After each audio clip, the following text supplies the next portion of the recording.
Hi, welcome to Tech Tips and Tech Stuff. My name is Ron, and today I'm going to show you how to use MOV special effect files in Vegas.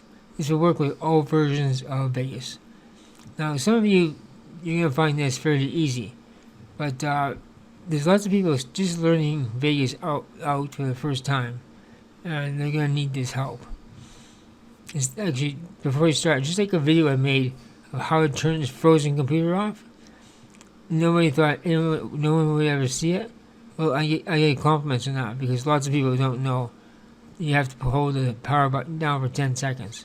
So anyways, let's get on to the tutorial.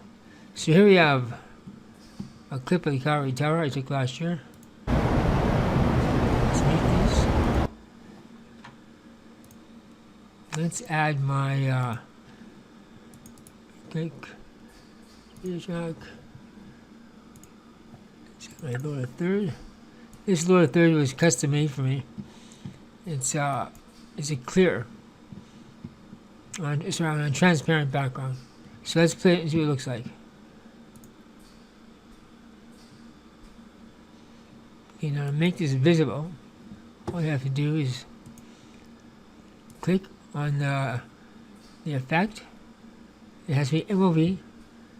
Right click, Properties, Media, Alpha Channel, Straight, Unmatted, and then it'll show up. Now, if you can't see this, you have to go into Options. If you got Vegas 17, 18, and 19, you have to go Options,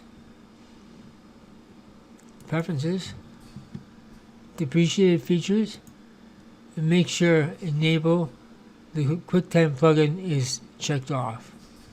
If it isn't, check it off, click OK, and restart the program, and you're back in business.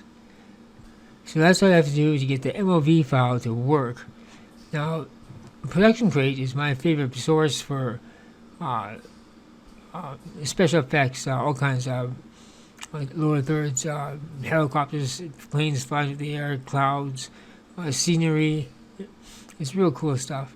And you need to use, for those type of files, straight unmatted. If you're using green screen, you use chroma keyer, not straight unmatted. It won't work. If you found this video helpful in any way, please give a thumbs up, subscribe, and as always, thank you for watching.